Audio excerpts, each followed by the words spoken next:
What's up, everybody? This is Jaron Gulino from Lynch Mob, and we are on Talking About Rock.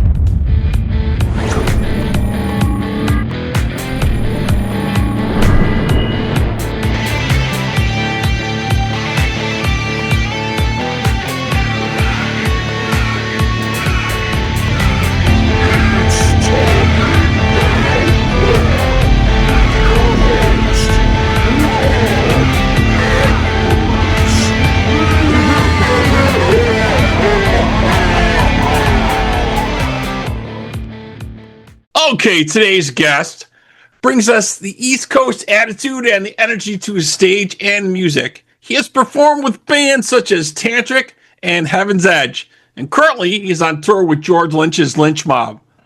Joining us now, let's welcome Jaron Gulino. Jaron, how are you, man? What's happening? Everything's great. Hey, thank you so much, man, for hopping in and speaking with us, man. I know you guys have been busy, man. So what's happening with the Mr. Scary mini winter tour? You guys are kind of in the middle of now, right? Yeah. So like the Mr. Scary mini tour was a select portion of our dates. It was a special 3-show run where we had a lot of special guests: Ricky Thrash, Ben Cody, Jackson Davenport, where we celebrated a portion of the George's docking career, as well as doing a Lynch Mob performance. But outside of that, the mini tour, we are on a standard Lynch Mob tour that's been going, all year so far. We're only in March, but we've done quite a bit of shows. So the tour rolls on, and in our typical fashion, we are doing, what we usually do with Lynch Mob, which is, playing stuff from, all over the different eras of Lynch Mob, and throwing in some docking and some other stuff as well. Excellent, excellent. Now, I did a little reading through your history, so I wanted to hash a little bit of it out here. So I went back a little bit, and I was reading your 8th grade history teacher gave you a copy of Back for the Attack, which kind of fueled your fascination with 80s rock and George Lynch. Did you ever think you'd be stepping on stage and playing with him? I didn't, man, especially back then. That wasn't even a thought, because I wasn't even a musician back then. So pretty crazy, pretty fun, to think back on those times and to see how far it's come, and to close the full circle moment. That teacher is now a buddy of mine, and he also plays in a band, and we actually just had his band open up for us this Tuesday back in Philadelphia. So it's nice to return the favor and pay it forward, and keep the music dreams alive. Excellent, excellent, very cool. Yeah, you started pretty young, I guess, from what I was reading. You started at 15, kind of cutting your teeth on some thrash and death metal. And you also played, I think, guitar at your local School of Rock, correct? Yeah, very briefly. I started going to School of Rock because I saw that a lot of my friends in school were doing that, and it was a great place to meet up and to gather to jam on music, everything from Slayer to Iron Maiden and things like that. And it was really the breeding ground for the scene here, kind of where I grew up, and the birthplace of what I would call my career.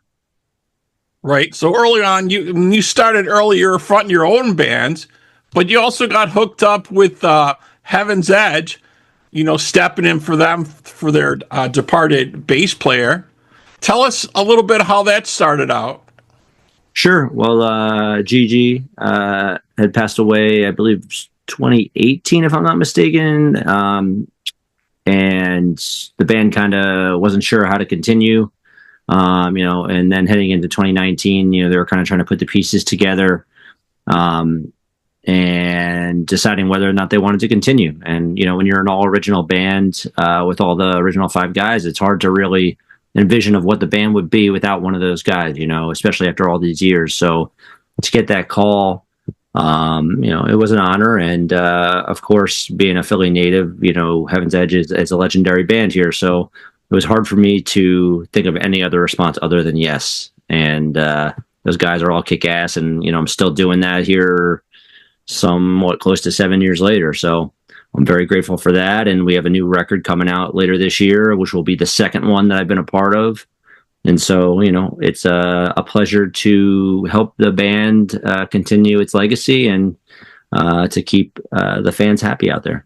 Yeah, that's what I was just going to ask you, actually, if they're working on stuff. But that's great. Yeah, Yeah, I talked to Mark quite a while back. It's been a little bit since he released the last album and stuff, but that's awesome that you're coming up with that. Very, very cool. So another thing you're involved with here, you got a lot of stuff going on.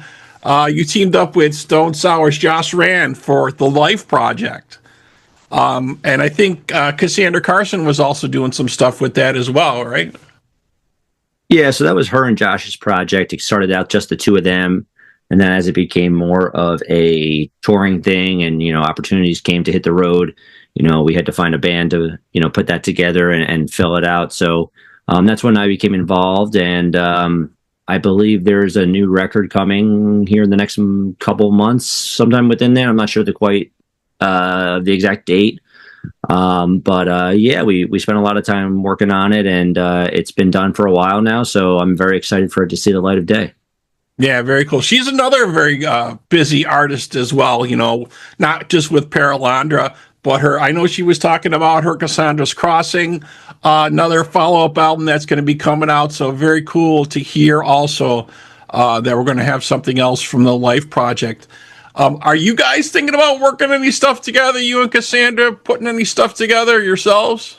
It's hard to say because we do the L.I.F.E project together, though we're not really collaborating in that aside from our individual parts.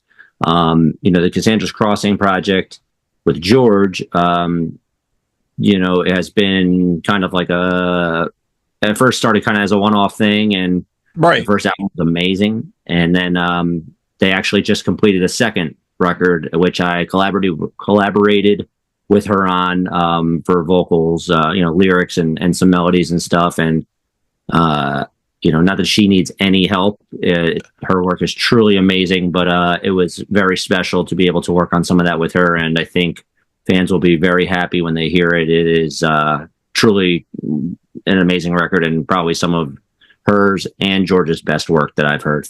Yeah, definitely. When we came across her work, a couple of years ago with Paralandra, I was kind of blown away with that. Just some amazing stuff that she was doing with her dad. Just very cool. And I've kind of just watched that grown, and then her teaming up with George. I was like, that's just amazing. Such a great fit. Such a very, very cool fit.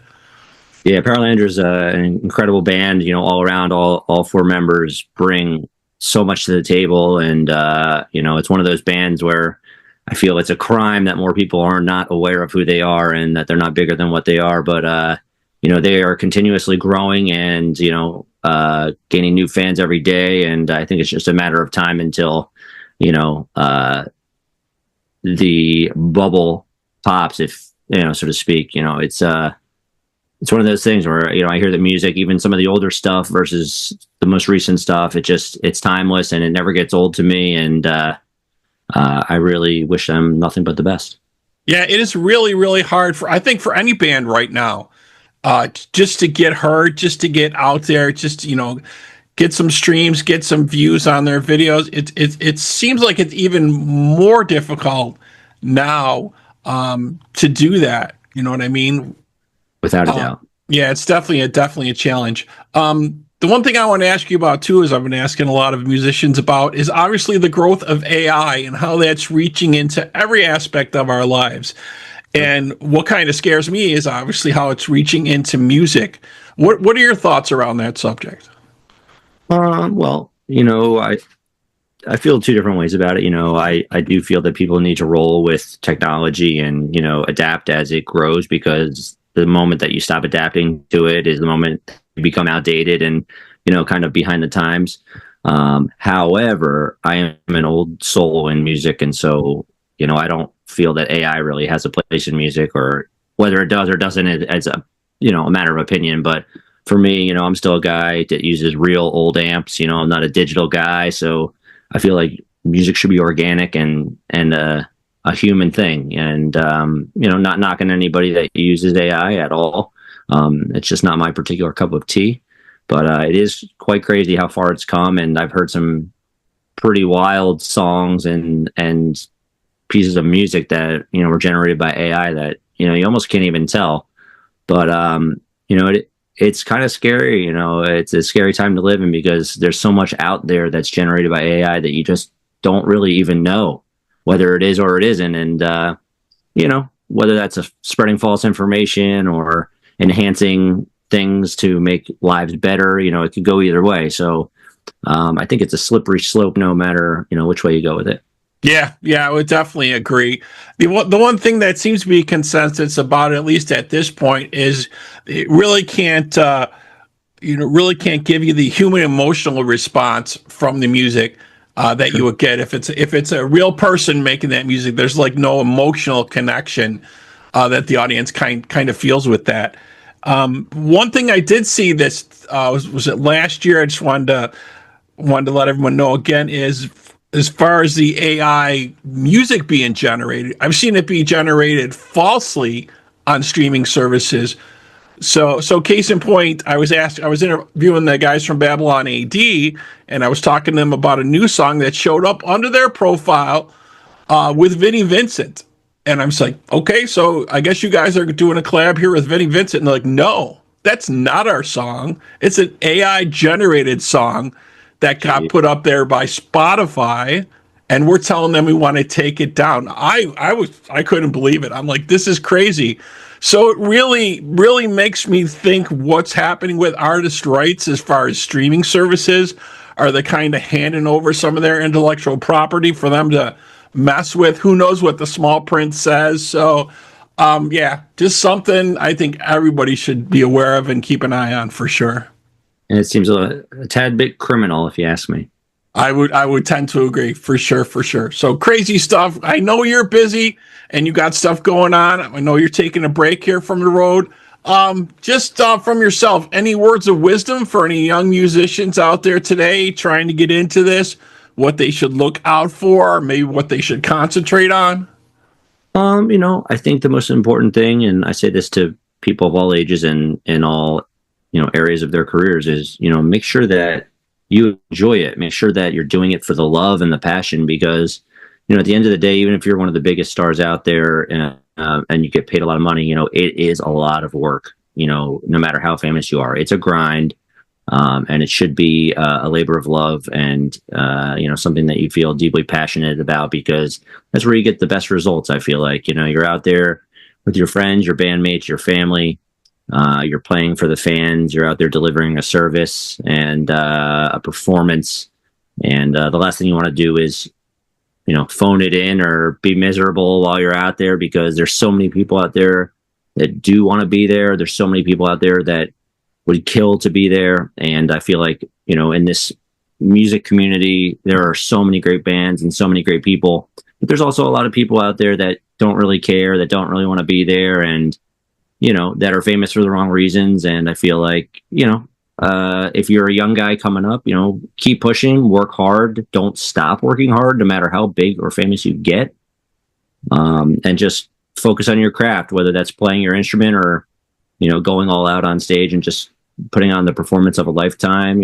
People pay hard-earned money and travel many hours to see music, to see shows, be performed, all over the world. So the last thing you want to do is be there and have it be lackluster. You want to deliver. And as a musician myself, that was the most important thing to me always, is delivering for the fans, no matter how good you feel or how bad you feel that day. You are there, to do that. And if you don't want to be there to do that, then there's a lot of other people that will gladly step in for you. But never get discouraged, just keep making music for the right reasons. And that's personal happiness. And if you can truly believe in what you do, I find it's much easier for other people to truly believe in it as well. Excellent. Yeah, definitely some great words there. All right. So cool. Well, thank you so much, Jaron, for being with us today. Really appreciate it, man. Yeah, thank you for having me, and appreciate you taking the time. All right, so that wraps up this episode of Talking About Rock.